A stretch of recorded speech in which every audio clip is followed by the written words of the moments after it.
nó rong chụp không dư rồi không treo nó cũng tao cái cho nên mình chỉ kết rồi nó mình chỉ phải lúc kết thì sẽ nếu họ mua giả từ rồi giả từ cho nên một sau tết khổng nó khổng hậu ở bên trong mông tỏ nhẹ ha dành cho tôi tên họ kia xe nếu họ mua ly trà nên cho không dư nó rồi nó rồi giờ luôn cho kia rồi họ kia lại nào cho không dư cái chợ này diễn ra hàng tuần vào chủ nhật hàng tuần nha các bạn nhé, rất là nhiều bạn, rất là nhiều bà con nông dân bán hàng hóa này.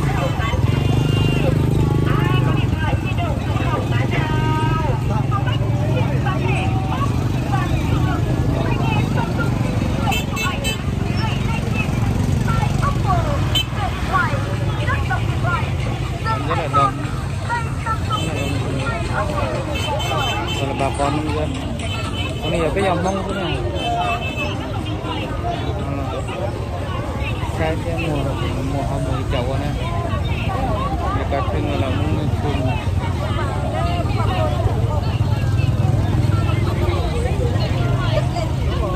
từ nó cá thường lớn to này một cỡ một xe.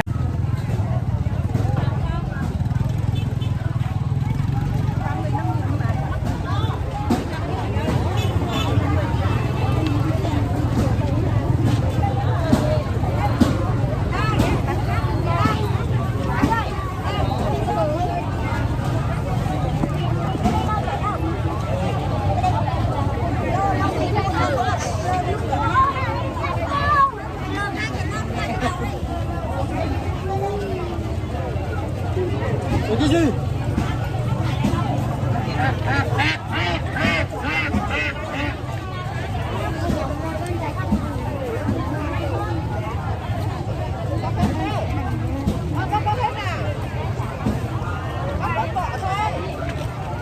Cho nên mà sao chồng cái chồng không một bây giờ rau non rau rùa rồi cho nên là bún lù và giữa nó tôi giả không nó khổng khổng nhau rất kiên rất tỏ đầu bỏ lên nó này những cột con nó tàu rau chụp lò bát thì nguồn tông tàu giả.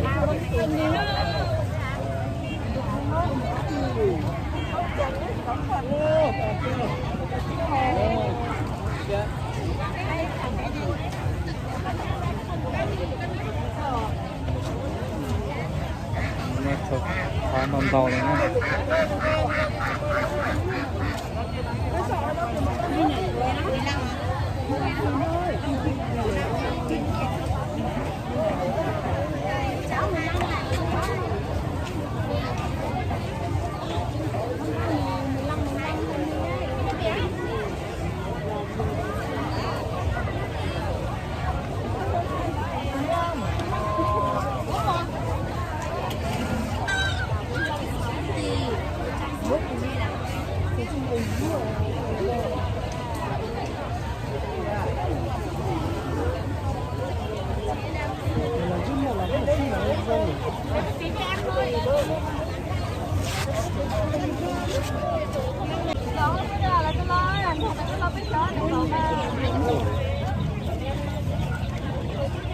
Nó dành cái tông cho nó giờ xuống số phải lan kia thế là tàu giả luôn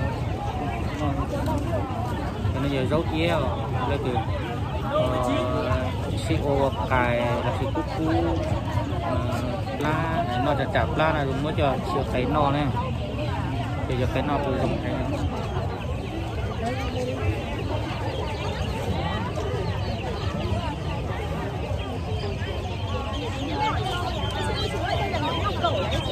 nấm ngọc cẩu này, bổ dương trang thường xuyên 15 này, 1 kg nấm ngọc cẩu. Ship cho 2 con non về Hà Nội. Ok anh Nguyễn Đông ơi, con non thì lên cho em là số điện thoại nhé. Lợn thì tầm 15 cân đổ về thì là 150.000 đồng một cân, và những con là trên 30 cân, trên 20 cân thì là 130.000 đồng một kg nhé. Đây anh chị ơi, đây là nấm ngọc cẩu đấy anh chị ạ. Bổ dương tăng cường sừng nam rất là xịn sò luôn. Đây là ngọc cẩu nên em sẽ hỗ trợ